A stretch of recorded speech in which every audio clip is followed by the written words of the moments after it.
Jules Potter and I'm Head of Organisational Development at Slough Borough Council. Our team is responsible for developing the full potential of all our employees in every aspect of their job. And I've worked in Slough for 2 years now, and it's my first role in a local authority. I'm absolutely passionate about the town, as I was born and educated here, so Slough means an awful lot to me, and I like to think that that's what we then promote amongst our employees, about our passion for the town, the passion for the service for our residents and what we do. I've been an OD practitioner for 12 years now, but previous to joining Slough, I worked in the NHS around London. So over the years, I've experienced just the passion and drive of public sector workers, loving what they do, even through all the challenges that they have. So through and through, I just like to be part of their development and see what happens. We are working on the implementation of the Agresso HR system, which is for all employees at Slough Borough Council.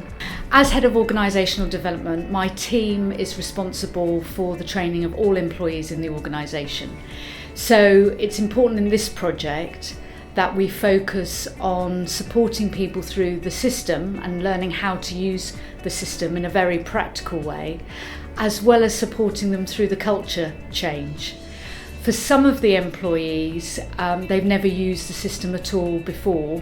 For others, they've used the system for finance, so it's a little easier for them to adapt into the HR system. So we're running 2 types of training sessions on the Agresso HR system at the moment.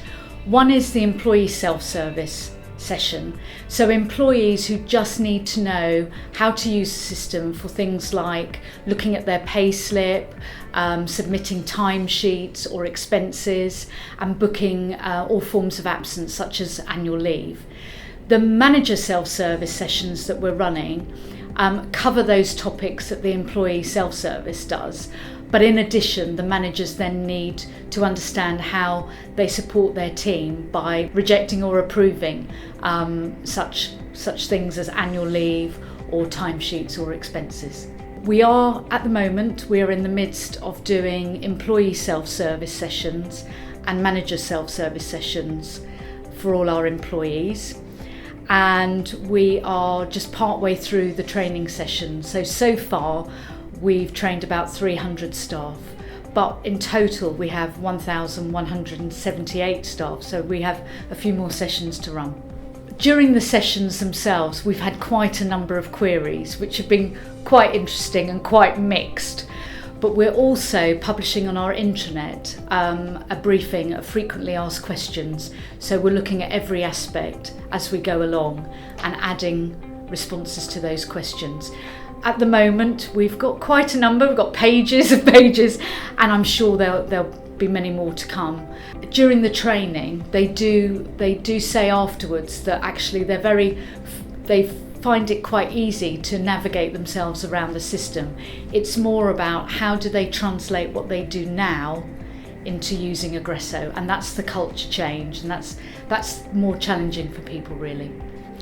I think there is a general feel that yes, the system will really support them in their everyday working lives, and particularly to cut down on the paperwork is something that's really welcomed, and the fact that it's in real time, so those transactions can happen immediately is very satisfying.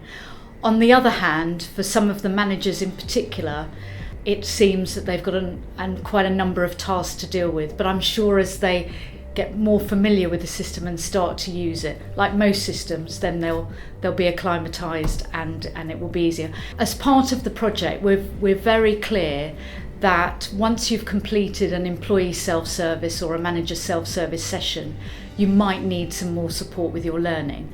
People learn in different ways, so we've got a number of options. We've got some quick cards, which are hard copy or electronic task lists, so to help you through each task. We've also got an e-learning module, so again, if that's somebody's preference, they might want to use that method. And also we'll be introducing some video tutorials as well, so again they'll be able to see the presentation on screen and learn the system in that way. So it's all a matter of choice, but we've offered a lot of options and we've had great support to get through all those options. So we base our training needs analysis around organisational need first and foremost. So something like Agresso, if there is going to be a system change for the whole organisation, then that becomes a priority. But then we also consider if there are particular changes to services and how we need to support teams. And indeed, from our appraisal data, we then view individual needs.